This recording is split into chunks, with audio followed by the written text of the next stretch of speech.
আমি সঞ্জয়, শিলিগুড়ি শহরের রাস্তায় টোটো চালাই। আজ আমার 7 দিন চ্যালেঞ্জের তৃতীয় দিন।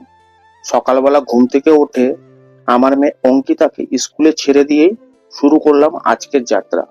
প্রথমে চলে এলাম মেডিকেল কলেজ। কিছুক্ষণ বসে থাকার পর একটা ছোট্ট বনি দিয়ে শুরু করলাম, কিন্তু তারপর প্রায় 1 ঘন্টা বসে থাকতে হলো। মনে হচ্ছিল আজ কি টার্গেটটা পূরণ করতে পারবো। তারপর একটা ভালো ভাড়া পেলাম। মেডিকেল কলেজ থেকে ঝংকার মোড়, 5 জন যাত্রী ছিল। ভাড়া ছিল 200 টাকা। লাকিলি ফেরার পথেও আর একটা ভাড়া পেলাম।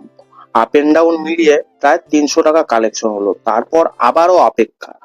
10 টাকা আর 20 টাকা ছোট ছোট ভাড়া দিনে ধীরে ধীরে এগোলাম। দিনের শেষে প্রায় 800 টাকা কালেকশন করেছি, মানে এখনো 200 টাকা কম।